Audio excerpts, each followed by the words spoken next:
Ladies and gentlemen, welcome to Vicenza January 2023. On behalf of Italian Exhibition Group, we pleased to have you all here in this beautiful city with all your enthusiasm and your energy that we can leave throughout the halls downstairs and over here. As you probably have heard that we have today, these days, the greatest show we ever had in Vicenza in 70 years of history. And I think this is not just because the industry is going well, definitely it is, but it's also because we worked a lot with several partners to bring here contents, information, education, and relevant contents for you all professionals, operators, entrepreneurs, etc. And among these partners that we are working with to bring here contents and valuable information is definitely Assogemme with his president Paolo Cesari and the daughter Azzurra, always working and supporting on the back. Thank you, Paolo, and thank you, Azzurra. And thank you for enlarging the network of the people and guests we are bringing here. And today we have Dior. So it's we probably never had such a brand here within our community. So thank you so much to make it Vicenza even more valuable than it was. This is really what we need to make it that our industry becoming better and larger. So again, enjoy the show, enjoy this event, and thank you so much, Paolo. Thank you to you.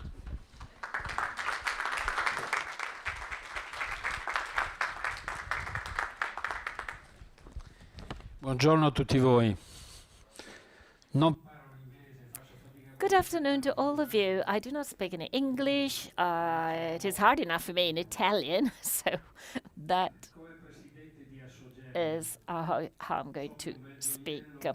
I am the president of Assogemme, and I know that a beautiful jewelry with the gemstone can connect something very ancient with something innovative like the style or the manufacturing technique. And this meeting, just like a wonderful piece of jewelry, joins tradition and innovation. The tradition resides in the initial thanks that will be bestowed on you once again, not only because it is a form of gratitude, but because they're very sincere and truthful, and truth does not forgive. I'm really thankful to Marco Carniello for hosting our event and for being here to introduce our event. I am really thankful because this is the way for the fair to keep the attention focused on some important aspects without which no industry can think about its future. I'm grateful to all of you. Thank you for coming, for participating in this event. It is not by chance that you came by. This might have happened in the previous editions. You've actually come here in this room, Tiziano B, on purpose. You've been looking for this room to participate in our event. Thank you very much.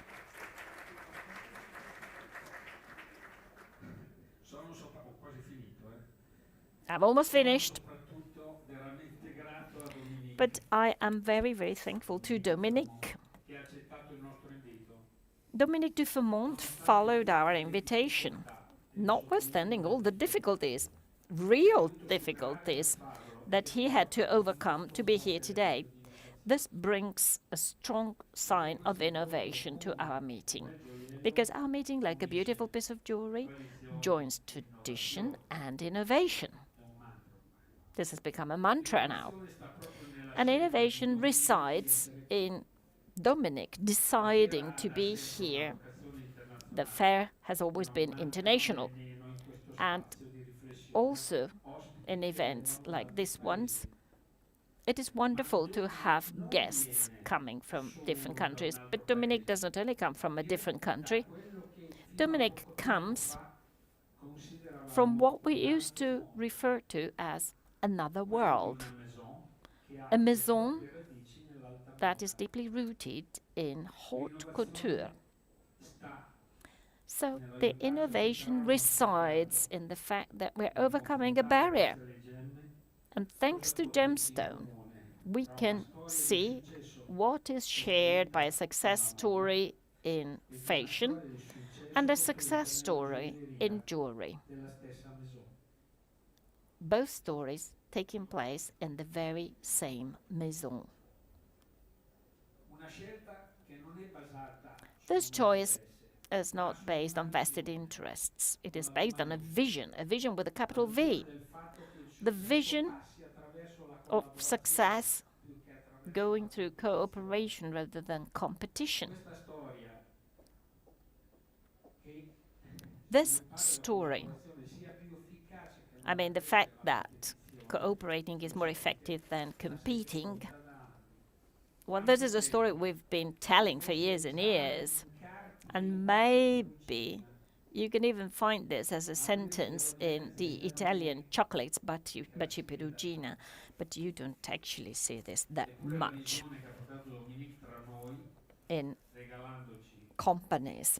But Dominique is bringing this vision, providing us with awareness, the awareness that cooperation works 360 degrees. It works when it is rooted in the desire to create a community based on a distinctive style, focusing on a corporate vision with the involvement of all internal and external stakeholders and all those who actively participate in the creation of success. And it is with this awareness that I would like to leave the floor to Dominique and Raffaele, who's always been with us in these events, so that they can further deepen the topics of our meeting, so that they can satisfy your curiosity and maybe provide you with some clues and hints for the future. Thank you.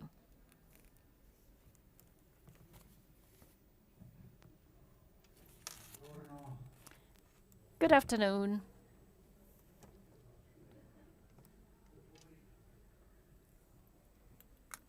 Once it was easier. Once, to explain differences between jewelry and fashion was easier. A jewel forever. Clothes for a season. Easy. If you go to Scandicci near Florence, you can see a very nice building, white building, which is one of the production sites of Gucci. And there is a sign, there is a mark. Future is yesterday.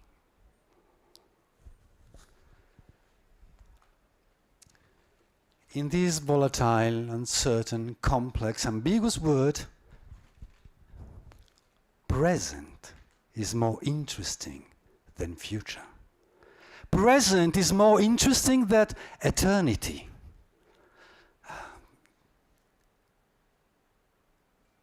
You have in the shop windows of Vicenza Fair a lot of fast jewelry. A relevant trend in a long-lasting, relevant, sustainable trend in fashion is slow fashion. And in this mix between something that must be fast and something that must be slow, in this mist there is a huge trap. Ephemerality. Dior is one of the brands that managed to escape the trap of ephemerality. How?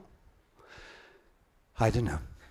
Probably because they have a unique personality, and they are able to express this unique personality with silk and with diamonds, with leather and with rubies, with cashmere and with sapphire, the same way. In some second, we will speak with Dominique Dufermont about the key of this success. But before, I will just invite you to give a look, give a glance to a video that can give you the idea of how Maison Dior, Maison Christian Dior, managed to escape the trap of ephemerality. Thank you. C'est la première fois que je fais des imprimés en joaillerie. J'ai imaginé des rubans avec ou des petites fleurs ou des rayures.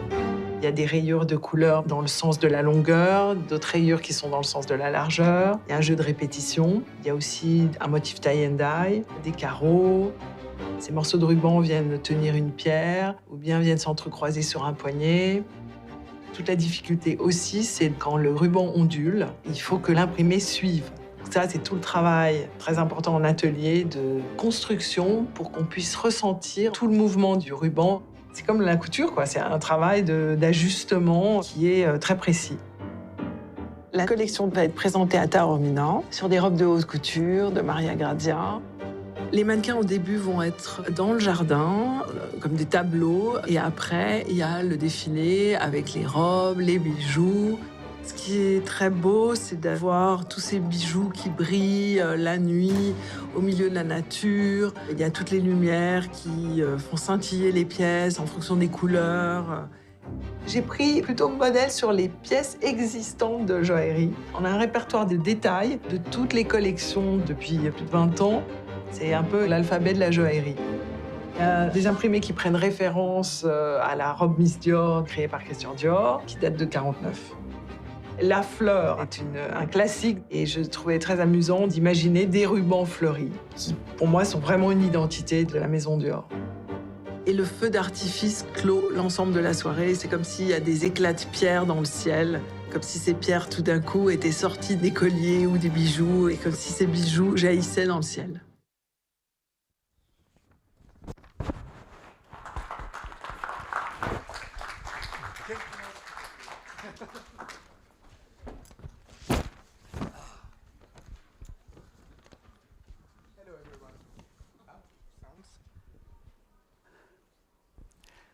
Now, you have to know that the solution of our meeting is in the job title of Dominique. Because in his job title, which is something like Director of the Precious Stone Service of Christian Dior Couture. In his job title, you have both hardiness, stones, and softness, couture. In this job title, you have two words that mix together, jewelry and fashion. Before, I told you something about boundaries between fashion and jewelry, but as a matter of fact, why should we be concentrated and focused on boundaries? Probably it's better to be concentrated on what we have in common. That could be a good idea to learn something as jewelers from the universe of fashion. So we can, in this discussion, try to find something in common.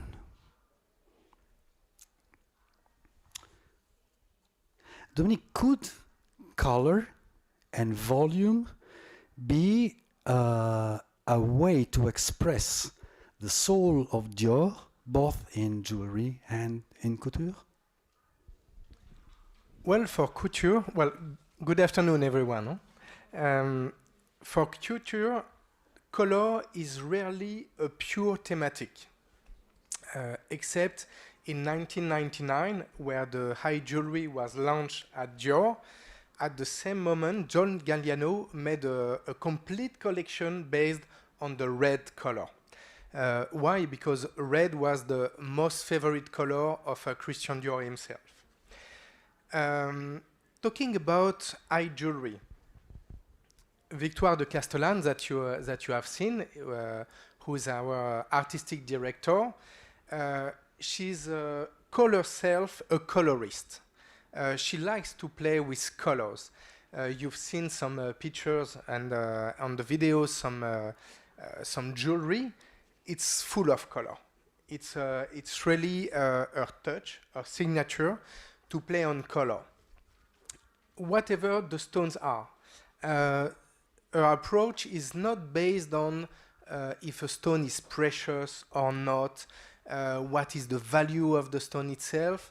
The approach is really on color, so which is sometimes for us difficult to accommodate because you know, we have also some strong marketing constraints, and sometimes we need to increase value of the pieces. Because you need a good color. Absolutely. Or to play with stones that are more valuable sometimes. But her approach is mainly based on color. Strictly talking about volume, when she created her first collection in 1999, at this time at Maison Dior, the haute couture was really on volume with the dresses, with meters of tissues, you know, with movement, it was very rich. And as a kind of answer to this, there was a collection. The first collection was called Précieuse et Incroyable. And she reintroduced very huge stones in jewelry. At the late 90s, most of the main maisons of high jewelry were focusing on precious stones only, and not very big ones. And Victoire de Castellane arrived with huge amethyst, huge topaz, 50 carats, 80 carats, and the idea was really to bump, you know, the spirit of high jewelry by bringing back volume into the collections. Unbelievable, incroyable. Okay, that's for things, stones, volume, design. What about men? What about human being? I mean, can we imagine that craftsmanship, specific skills, what we used to call les métiers d'art, are something in common in jewelry and in fashion? Absolutely. That's, I would say that's probably the most important link. Talking about haute couture, haute joaillerie, it's not only one people by himself who will create this piece of art. It's a long chain of different skills, of talents to achieve a vision. You have a director, an artistic director, haute couture or jewelry, with a vision, with a design, with something in mind, and how to make it alive, how to get this real. Well, the artistic director is not the one who will sew the dresses, of course. No, we have different steps, and it's always start with the design, of course, and then we have the first step, which is having the volume from the 2D to the 3D. In haute couture, we call that modéliste. It's the lady, most of the time it's a lady, it could be a man, who will traduce the idea of the designer in volume. So the first sewing, we do that with a specific tissue. Material, a white one in linen, because the linen will keep the shape easier. So we call that to make it the white model. in haute couture. If you have the chance to come in the new boutique in 30 Avenue Montaigne in Paris, in the historical part of Dior, you will see all these white models on the walls that are really the first steps of the haute couture dresses. In jewelry, we do the same. Victoire de Castellane, she really liked to work with the mock-up.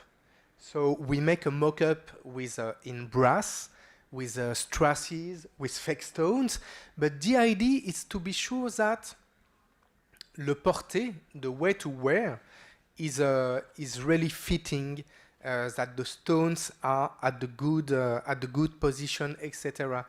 Victoire de Castellane, she likes a lot working directly. She likes to play with the material, with the volume.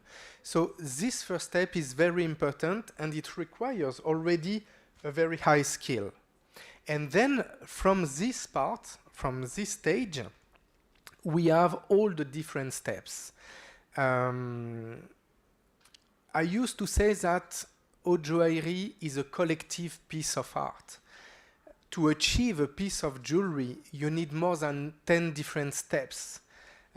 From design to the final polishing, you will have the jeweler, the setter, the gem cutter.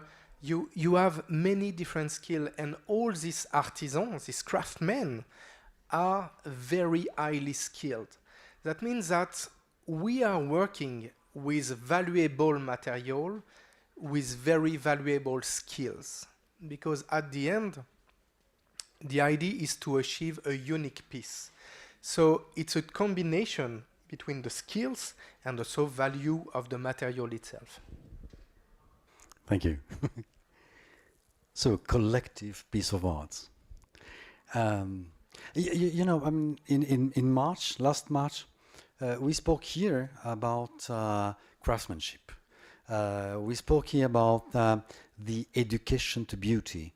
We spoke here about how to help young generation to enter the world of production. And even in the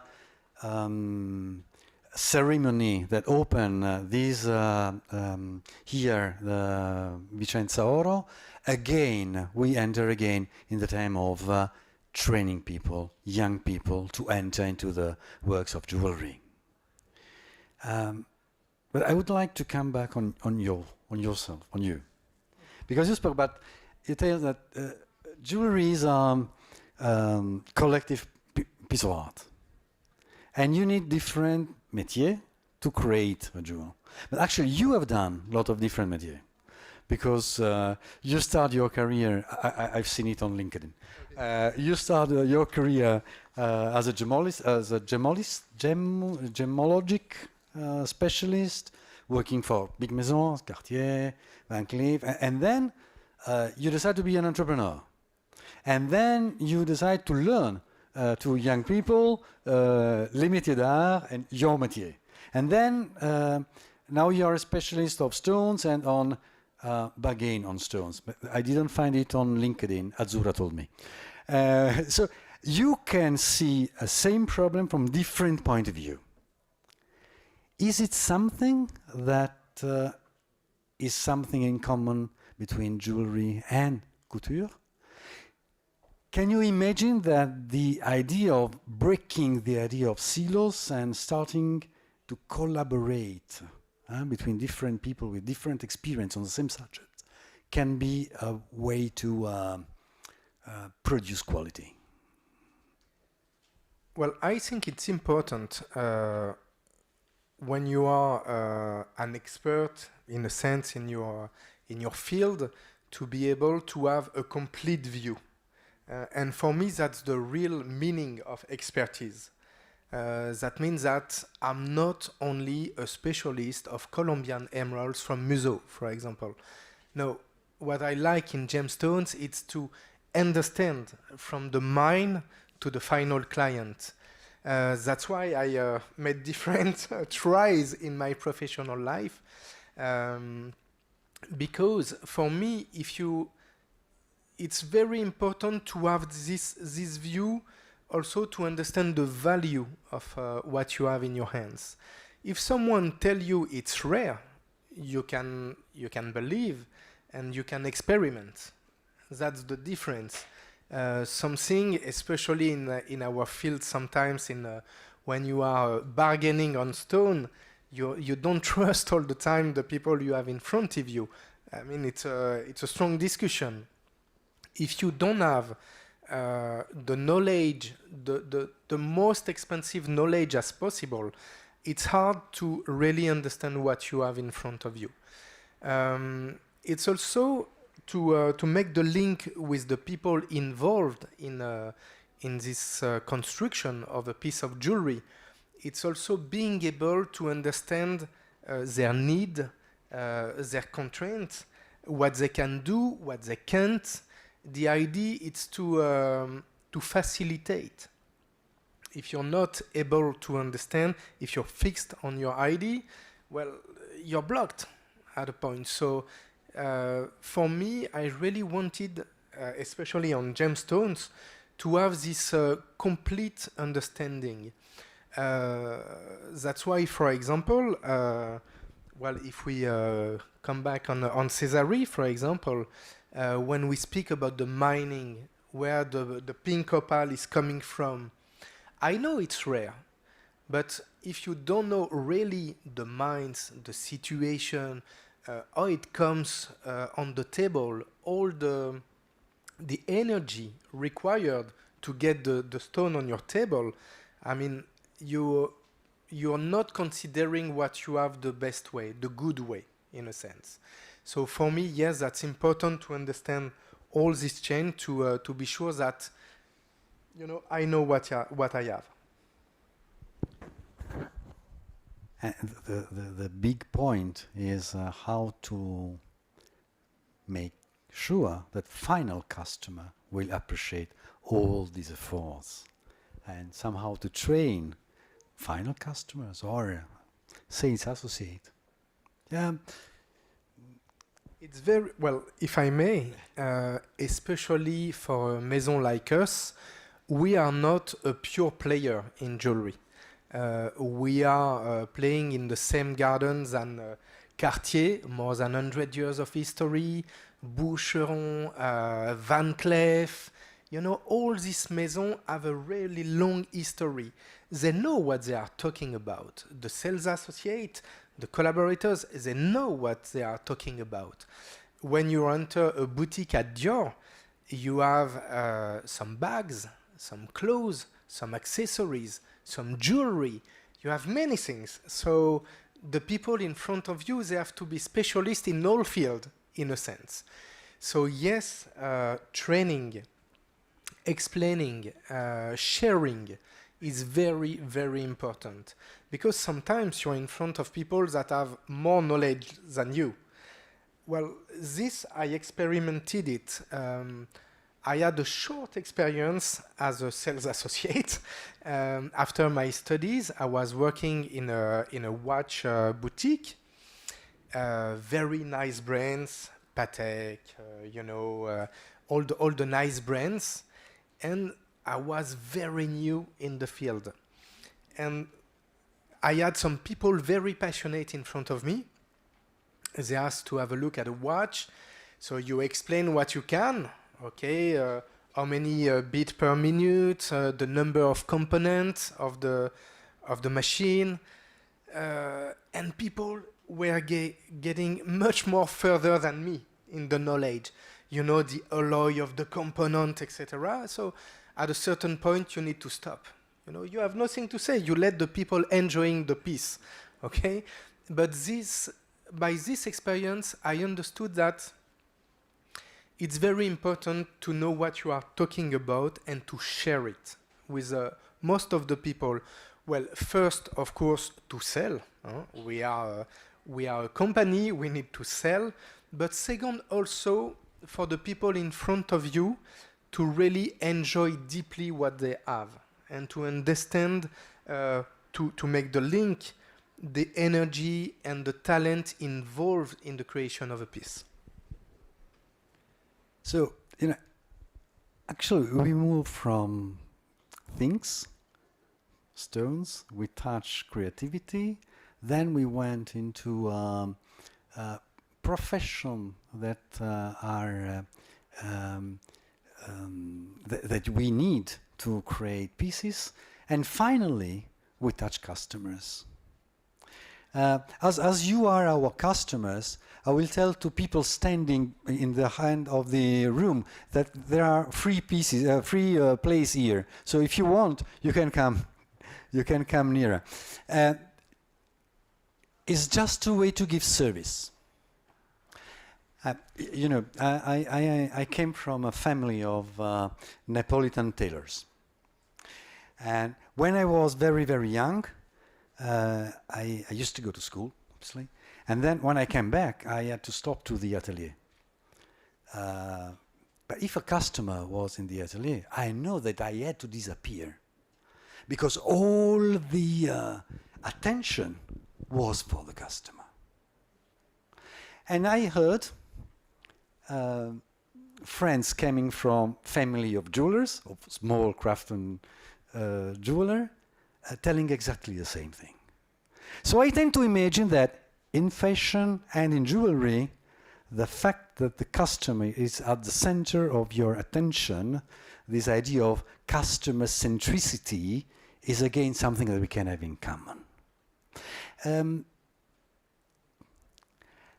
this attention is made by service, mainly. Oh, but by heart and by service. Haven't you got some example of exceptional service that you give to customers, both in jewelry and in couture? Well, yes. If you purchase a beautiful dress and you cannot wear it, it's a pity. So the idea is, yes, for the customer in haute couture to have something made on measure. So when you see a défilé, we don't have, the majority of us, the same bodies and the mannequin, okay? So how does it work? Not me. So how does it work? In haute couture, we do what we call a stockman. A stockman, it's the top part of the client. It's the reproduction of the body of the client at its exact measure. That means that... It means that you have customers that accept to give you their personal measure. Exactly, and it's very private. I mean, these data are kept very secretly, but it's not possible to visit the atelier, but I went once, and you have the stockman. Now they put a number of the stockman to keep it very private. But before, at the time of Christian Dior, there was the name of the people. So you had the top body of Marlène Dietrich and of other very prestigious clients. So the idea of that is to really have the bus service. That means that when the client is at a défilé, when she likes a dress, she orders it and it will be made at her measure, at her exact measure. So it's really the ultimate level of service because it's done on measure. And to go further, sometimes if a client, she likes very much the model, she's able to buy it forever.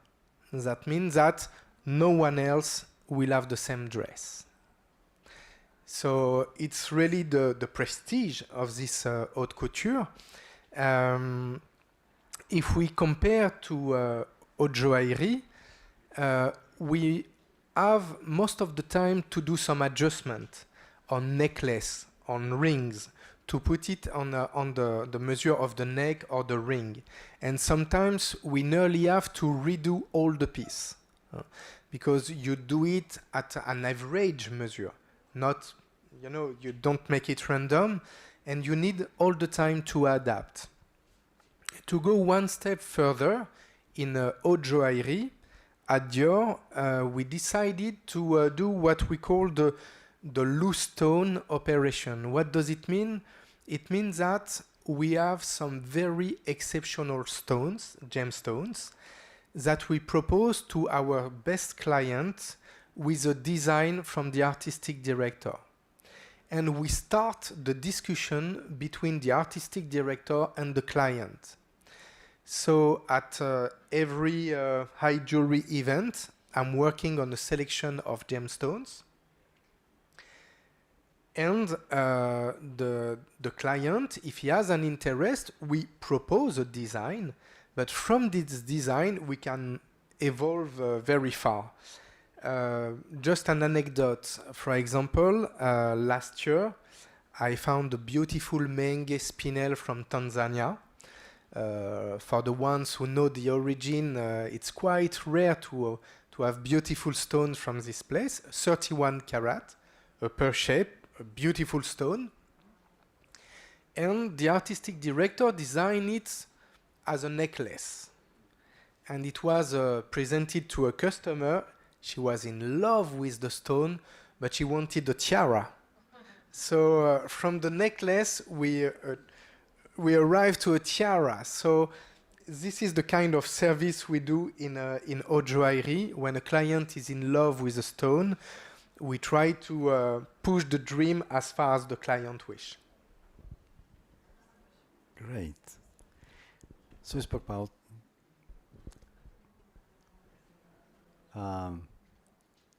materials, creativity, men, customers. We just need probably to speak about organization, inside organization, to close our speech. I'm probably wrong, but I tend to imagine that in fashion, power is in the hand of artistic directors, of creativity, of ufficio stile, of artistic directors. In jewelry, it's not so frequent, because you can have a brand where the founder was a big creator, and if the founder is still there, creativity is relevant. But in great structure, the model of Jean Toussaint is somehow something which is not so frequent. I'm sure that you have some other example to put near Jean Toussaint, but how an artistic direction can be a value for a high jewelry brand or for a jewelry brand. It's very interesting because, yes, you're speaking about Jean Toussaint, Cartier, early 20s. All these maisons were created by their founder, by the name. At the beginning, it was Louis Cartier. We have Louis Vuitton. We have Christian Dior. With the time, with the evolution, when the founder is no more belonging or passed away, how to carry on, how to move forward when the identity was created by someone very strong. It's it's sometimes very complicated. Some brands sometimes didn't survive to this step. The idea is to transform the name into a maison. That means that what is a maison? What is your home? It's where you have the one you love, the one that agree with you, that you can share with. It's the same with the idea of a maison. It's the place where people can continue the creativity of the founder. That's why most of the time they need a transition. That means that after the personality of a founder, a strong personality most of the time, you cannot push up someone else. You need a kind of transition. You need a studio, in a sense, that will carry on the spirit of the maison.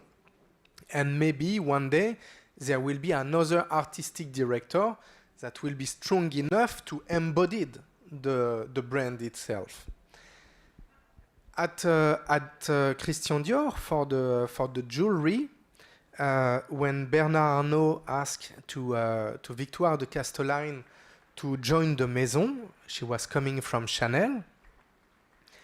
He wanted to have, from the beginning, a very strong artistic director to give a soul, to give a spirit to the creation. So that's why we didn't start with a studio, but we started with someone. And she's still here. 2 years ago, it was the 20 years of the high jewelry at Dior. She's still there. And you know, sometimes I think that probably in 20 years, in 40 years, the pieces designed by Victoire de Castellane are going to be looked after the same than Jeanne Toussaint, than, you know, the early beginning of the other maison. I can feel that we are very young. We are starting our history in high jewelry. And we are exactly at this moment where we have an artistic director who gives a direction. We'll see what happens next. But we are lucky to have this creativity. And of course, yes, she's very strong. That doesn't mean she's rude. She's strong because she knows what she wants. And to make the link with the métier, she's very open to work with the different collaborators. And most of the time, people that are not belonging to the maison. Why that? Well, we don't have 1,000 people in a workshop for Dior working on jewelry. We are working with external workshops that are working for other maisons also. But from the beginning, the idea of Victoire de Castellane was to install this exchange, this sharing with the workshops. Because she's not a jeweler, and she likes to get the input of the jeweler to really achieve the best piece. So sometimes when she has crazy ideas about volumes, about movements, she also listens when the jewelers say, okay, we should probably just modify, just here the design to get flexibility, to get, you know, and she's very open to that. So it's a permanent discussion with Victoire, the workshops, and with the stone, by extension, with all the métiers. So can we say that technical know-how can balance somehow and empower the creativity? So that there is a mix between creativity and les petites mains and people that are able to make things, that they have the technical skills. And what is interesting is that you say that sometimes this know-how is not inside the maison, but it can be a provider, can be a fournisseur. Absolutely. I mean, it's most of the time it's the case. You know, if I make the link with Italy, we have a strong provider in Italy for stones. We are not cutting stones in our office in Paris. We need to find the people who have the knowledge to do it. I mean, technically, but also the sensitivity to find the color, to find the materials that will suit the creation. So yes, it's always how to find the best people. We want to really push all the buttons at the maximum. So where are the best people? I mean, a part of my job is to find them and to enter, to get in touch, in contact, to develop something, to develop new product. And sometimes, you need to switch. That doesn't mean that, okay, you have worked with someone, it's finished. No. You combine abilities, capacities to achieve what you want. At Dior, when they started the Haute Joaillerie in 1999, there were two people. It was Victoire de Castellane and Mr. Philippe Scordia, that probably some of you knows because it's like the white wolf of jewelry. but they were two to create the pieces. So they were going into the workshop, speaking about what they want, sharing with the jewelers, with the cutters, with the gem dealers. And it was really a collective work because they were going out to get the talent. With time, we grew. Now we have a gemstone department. We have people to develop the pieces, to make the connection with the workshops. We have some supply chain, some planification. It's getting bigger, so we are adding some new talents on the inside, but we are not doing everything alone. So it's probably, I would say, the best part of this work. It's the human relationship. It's really what you get, what knowledge you get from your partners, and what you bring to them as ideas. It's really this permanent discussion. Thank you very, very, very much. We discover that in the successful recipe, you have excellence of product, you have excellence of creativity, you have customer centricity, you have skills that you can find inside or outside, and you have passion. And when you were speaking about the beginning, we could really feel all the passion, and I would like to thank you for what you told us and for your passion. Thank you, Raffaele.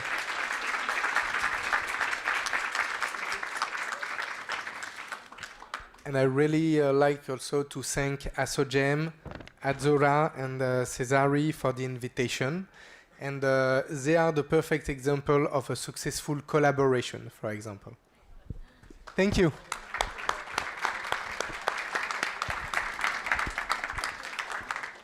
Grazie mille.